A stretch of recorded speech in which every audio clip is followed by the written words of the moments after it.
Hello students.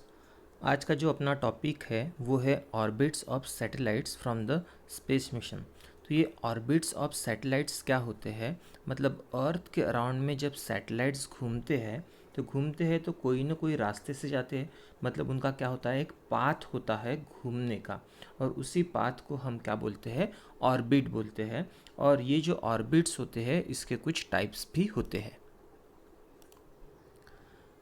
देखिए यहाँ पर ये जो सैटेलाइट है अराउंड द अर्थ घूम रहा है, और ये इक्वेटर पे घूम रहा है। मतलब ये जो इसका जो सर्कल है, ये सर्कुलर ऑर्बिट है, ये कैसे है, इक्वेटर को पैरेलल है, ऐसा हम कंसिडर कर सकते हैं। तो देखो जैसे ये घूमता है, ये कौन सा रीजन देखता है, जहाँ पे देखो ये येलो कलर का शेडो बनाया है, उसी रीजन को देखते हुए वो हमेशा चलते रहता है। मतलब इसी रीजन को ये हाईलाइट कर रहा है, इसी रीजन की ये स्टडी कर रहा है, इसी रीजन के कांटेक्ट में है। तो एक ही पर्टिकुलर रीजन के कांटेक्ट में रहने पर उस सैटेलाइट को हम बोलते हैं जियो सिंक्रोनस सैटेलाइट, हम उसे बोलते हैं, या फिर कभी कभी उसे स्टेशनरी सैटेलाइट भी बोला जाता है। कुछ सैटेलाइट ऐसे होते हैं कि जो पोल के अराउंड में घूमते हैं। मतलब जो पोल होते हैं ना, नॉर्थ पोल साउथ पोल, उसी को कवर ये करते चलते हैं कि पोल के ऊपर में क्या चल रहा है, उनका जो आइस होता है वो पिघल रहा है या फिर उसकी क्या कंडीशन है, इन सभी के बारे में, मतलब पोल से रिलेटेड जितनी भी जानकारी है ये सैटेलाइट कवर करता है। इसलिए इस तरह के सैटेलाइट को पोलर सैटेलाइट भी बोला जाता है, क्योंकि ये सिर्फ पोल को ही स्टडी करता है और इसी वर्टिकल ऑर्बिट पर ये घूमते रहता है। ये देखो दोनों वही सैटेलाइट है, ये जो घूम रहा है ये जियो स्टेशनरी सैटेलाइट जो पहले मैंने बताया था, और ये क्या है, उसी के परपेंडिकुलर डायरेक्शन में इसका क्या है, ऑर्बिट है। तो ये क्या है, पोलर सैटेलाइट यहाँ पर है। तो सैटेलाइट जिस पाथ में घूमता है उससे हम क्या बोलते हैं, ऑर्बिट ऑफ सैटेलाइट बोलते हैं। और इस ऑर्बिट के कुछ टाइप्स होते हैं, स्पेशली 3 ही टाइप हम कंसिडर करते हैं। और सबसे पहला जो ऑर्बिट है उसे हम बोलते हैं लो अर्थ ऑर्बिट। जैसे कि नाम सजेस्ट कर रहा है, लो है, मतलब ये अर्थ से कम दूरी पे रहेगा। तो इसकी जो हाइट है 180 से लेकर 2000 किलोमीटर तक की होती है। मतलब अर्थ से ये सैटेलाइट घूमेगा तो अर्थ और ये इसका पाथ है, ऑर्बिट है, इन दोनों के बीच की हाइट या फिर डिस्टेंस कितना रहेगा, 180 से लेकर 2000 किलोमीटर तक का रहेगा। अब ये अर्थ के अराउंड में उसका एक चक्कर काटेगा, मतलब 1 रिवॉल्यूशन की हम बात कर रहे हैं, तो एक चक्कर वो कितने समय में काटेगा, 90 मिनट्स में। और इस तरह के लो ऑर्बिट में घूमने वाले सैटेलाइट्स का स्पेशली यूज़ किस लिए होता है, साइंटिफिक एक्सपेरिमेंट्स के लिए। मतलब कुछ भी साइंटिफिक एक्सपेरिमेंट अगर करना है और इनके थ्रू वो हम डेटा हम लेते हैं और उस पर एक्सपेरिमेंट करते रहते हैं। या फिर ये जो अर्थ के अराउंड में जो भी एटमॉस्फेयर है, तो एटमॉस्फेयर की स्टडी करने के point of view low earth orbit में सैटेलाइट्स छोड़े जाते हैं। सेकेंड जो ऑर्बिट है, मीडियम अर्थ ऑर्बिट। ठीक है, तो ये जो मीडियम अर्थ ऑर्बिट है, जैसे ये जो पहला हमने ऑर्बिट देख लिया कौन सा था, लो अर्थ ऑर्बिट। लो अर्थ ऑर्बिट के बाद में नेक्स्ट जो ऑर्बिट है वो क्या है, मीडियम अर्थ ऑर्बिट। तो ये जो मीडियम अर्थ ऑर्बिट है इसकी हाइट कितनी होती है, अर्थ से लेकर इसकी जो हाइट होती है 2000 से लेकर 35,780 किलोमीटर्स तक के रेंज में वो रहता है। तो इस ऑर्बिट को हम क्या बोलते हैं, मीडियम अर्थ ऑर्बिट। और इस ऑर्बिट में ये जो सैटेलाइट है इसका जो एक रिवॉल्यूशन है 2 से लेकर 24 घंटे तक का होता है। और जनरली इस तरह के सैटेलाइट्स को यूज़ किया जाता है पोलर रीजन के स्टडी करने के लिए। तो ये इक्वेटोरियल प्लेन के परपेंडिकुलर रहेंगे। जैसे सेकंड जब भी मैंने दिखाया था वीडियो, उसमें वर्टिकल डायरेक्शन में घूमने वाला जो सैटेलाइट था वो पोलर सैटेलाइट था, वो पोल की स्टडी करता था। तो इस तरह के पोलर सैटेलाइट्स हम भेजते हैं मीडियम अर्थ ऑर्बिट में, जिनकी हाइट फ्रॉम द अर्थ होती है 2000 टू 35,700 किलोमीटर्स तक की। थर्ड जो ऑर्बिट है ये है हाई अर्थ ऑर्बिट, मतलब सबसे दूर वाला जो ऑर्बिट, ये था लो, मीडियम और ये क्या है, हाई। तो जो हाई ऑर्बिट की जो हाइट होती है वो ग्रेटर दैन 35,780 किलोमीटर होती है या फिर उसके इक्वल होती है।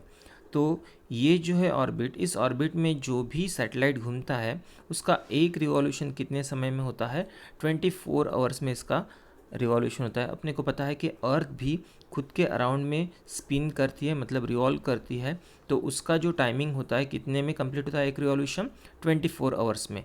तो ये सैटेलाइट भी 24 आवर्स में एक चक्कर काटता है। मतलब इस तरह के सैटेलाइट्स को हम जियो स्टेशनरी या फिर स्टेशनरी सैटेलाइट बोल सकते हैं, उन्हें कभी कभी जियो सिंक्रोनस सैटेलाइट भी बोलते हैं। तो इनका यूज़ क्या होता है generally, to study the specific region, किसी तो भी रीजन पर वो हाईलाइट कर लेते हैं और उसी रीजन की स्टडी करने के पॉइंट ऑफ व्यू यूज़ करते हैं। टेलीफोनिक कम्युनिकेशन, टेलीविज़न या फिर मेट्रोलॉजी के केस में भी इसे यूज़ करते हैं। मतलब उल्कापात वगैरह होने के चांसेस उस केसेस में उस रीजन में है या नहीं है, उससे रिलेटेड मेट्रोलॉजिकल जो स्टडी होती है उसकी भी स्टडी इन सैटेलाइट के थ्रू होती है। और ये सैटेलाइट भेजे जाते हैं हाई अर्थ ऑर्बिट में। तो हमने पहला जो सैटेलाइट देखे थे वो लो अर्थ ऑर्बिट था, उसके बाद में मीडियम, और ये क्या है, high earth orbit.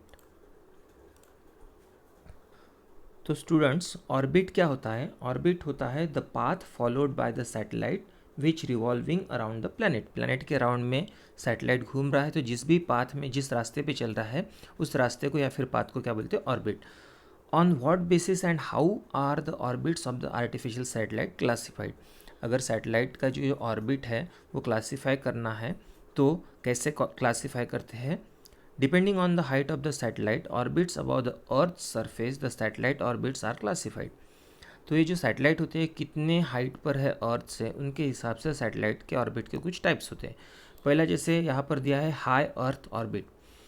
If the height of the satellite orbit above the earth surface is greater than और इक्वल टू, अगर सैटेलाइट भेजा गया है और उसकी जो हाइट है अर्थ से या तो ग्रेटर दैन है या फिर इक्वल टू कितने के, 35,780 किलोमीटर के, तो फिर उस ऑर्बिट को हम क्या बोलेंगे, हाई अर्थ ऑर्बिट बोलेंगे। ए सैटेलाइट रिवॉल्व्स इन सच ऑर्बिट, मतलब हाई ऑर्बिट में जो घूमते हैं वो सैटेलाइट अराउंड द अर्थ कितना समय लेते हैं, 24 hours to complete one revolution, almost the same duration of one rotation of the Earth. Earth भी 24 आवर्स में उसका रोटेशन कवर करती है। इस तरह से ये जो सैटेलाइट है ये भी 24 आवर्स में अपना रोटेशन कवर करता है, इसलिए इस तरह के सैटेलाइट को हम कभी कभी जियो सिंक्रोनस सैटेलाइट भी बोलते हैं।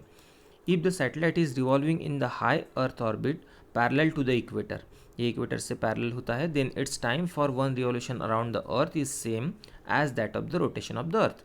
इसलिए अर्थ का जो रोटेशन है और सैटेलाइट का रोटेशन है, इन दोनों का समय कैसे होता है, सेम होता है। As a result the satellite appears to be stationary, इसलिए हमें क्या लगता है कि वो जो सैटेलाइट कैसे स्टेशनरी रुका हुआ है, एक्चुअली अर्थ भी घूमती है, सैटेलाइट भी घूमती है, और इसीलिए हमें ऐसा लगता है कि वो सैटेलाइट अगर दिखेगा भी अपने को तो भी वो रुका हुआ दिखता है, लेकिन एक्चुअल में अर्थ के साथ साथ सैटेलाइट भी घूमते रहता है सेम स्पीड से with respect to the earth. Therefore this satellite are called as geosynchronous satellite, इसलिए हम इसे जियो सिंक्रोनस सैटेलाइट भी बोलते हैं। बीइंग जियो सिंक्रोनस मतलब अर्थ के साथ साथ चलेगा और एक ही रीजन पर ज़्यादा वो हाईलाइट करेगा, उसके साथ ही वो कम्युनिकेट करेगा, स्टडी करेगा। This satellites can observe a specific region, वो सिर्फ एक ही रीजन को देखते हुए रहते हैं। देखो ये जियो सिंक्रोनस सैटेलाइट है, देखो घूमते हुए सिर्फ ये जो येलो कलर से हाईलाइट किया वाला एरिया है उसी को ही ये देखते हुए चलता है और उसी रीजन की ये स्टडी करता है। Hence they can be used for carrying signal, इसलिए वो सिग्नल कैरी करते हैं, जैसे टेलीफोन के सिग्नल हो गए या फिर टेलीविज़न के सिग्नल हो गए, and also in the application of the applications like metrology. तो इस केस में भी, मतलब उल्कापात के केस में भी ये स्टडी करते रहते हैं। नेक्स्ट ऑर्बिट है अपना मीडियम अर्थ ऑर्बिट, और हमें पता है मीडियम अर्थ ऑर्बिट 2000 किलोमीटर से लेकर 35,780 किलोमीटर के बीच में रहता है। If the height of the satellite orbit above the Earth's surface is between 2000 km and 35,780 km, the orbits are called as medium Earth orbit. In these orbits, the satellite complete one revolution in 2 to 24 hours. और ये जो orbit है कौन सा, medium वाला, इसमें satellite एक चक्कर कितने समय में काटता है, या तो वो 2 घंटे में भी चक्कर काटेंगे या 2 घंटे से लेकर 24 आवर्स भी वो ले सकता है, डिपेंड करेंगे हाइट पर। The Jio stationery satellite can not be use in the study of the polar region. अब पोल्स की स्टडी करना है तो जो हाई में हमने यूज़ किए थे, हाई अर्थ ऑर्बिट वाला जो सैटेलाइट था जियो सिंक्रोनस सैटेलाइट या फिर जियो स्टेशनरी, उसे हम पोल्स की स्टडी करने के लिए यूज़ नहीं करते, क्योंकि वो इक्वेटर के अराउंड में घूमते रहते हैं। और पोल की स्टडी करने के लिए पोल के ऊपर से जाने वाला सैटेलाइट चाहिए, जो कि मीडियम अर्थ ऑर्बिट में छोड़ा जाता है। The geosynchronous satellite cannot be used in the study of the polar region. For this purpose, elliptical medium earth orbit passing over the polar region are used. और इसीलिए polar region की study करने के लिए एक इलिप्टिकल ऑर्बिट जो polar region के ऊपर से जाता है वो यूज़ किया जाता है। This orbit are also called as polar orbits, उसे ही हम पोलर ऑर्बिट भी बोलते हैं। थर्ड ऑर्बिट है कौन सा? Low earth orbit. If the height of the satellite orbit above the earth surface is between, अगर सैटेलाइट की हाइट अर्थ से 180 किलोमीटर से लेकर 2000 किलोमीटर तक के बीच की है, तो फिर उस ऑर्बिट को हम क्या बोलते हैं? The orbits are called as low earth orbit. They complete one revolution around 90 minute. उनका जो एक रिवॉल्यूशन होता है कितने समय में होता है? 90 मिनट्स में होता है। The satellites used for the scientific experiment, और इस तरह के जो सैटेलाइट्स होते हैं वो साइंटिफिक एक्सपेरिमेंट करते हैं, एटमॉस्फेयर की भी स्टडी करते हैं। Revolves in low earth orbit, ये घूमने वाले होते हैं लो अर्थ ऑर्बिट में, जो कि कुछ साइंटिफिक एक्सपेरिमेंट के लिए काम आते हैं या फिर एटमॉस्फेयर की स्टडी करने के लिए काम आते हैं। International space stations and Hubble telescope are revolves in low earth orbit. तो ये जो इंटरनेशनल स्पेस स्टेशन होते हैं, रिसर्च करने वाला स्टेशन होता है जो अर्थ के बाहर में होता है, या फिर हबल टेलीस्कोप नाम का ये जो सैटेलाइट होता है, ये क्या होता है? लो अर्थ ऑर्बिट में घूमता है। ये जो हबल टेलीस्कोप कंटिन्यूसली अर्थ के पिक्चर्स लेकर हमें भेजते रहता है, इनके थ्रू हम कुछ एक्सपेरिमेंट्स करते हैं या फिर एटमॉस्फेयर की स्टडी भी करते हैं। तो आज हमने 3 ऑर्बिट्स के बारे में खास करके पढ़ लिए है, और ये जो हम पढ़ रहे हैं इसको आपको लर्न करना है, याद करना है। अगर ये आपके पास में बुक में है तो वहाँ से आप इसको लर्न कीजिए, स्टडी कीजिए, या फिर नोट्स में है तो वहाँ से स्टडी कीजिए, या फिर आप इसके स्क्रीनशॉट लेकर भी स्टडी कर सकते हैं।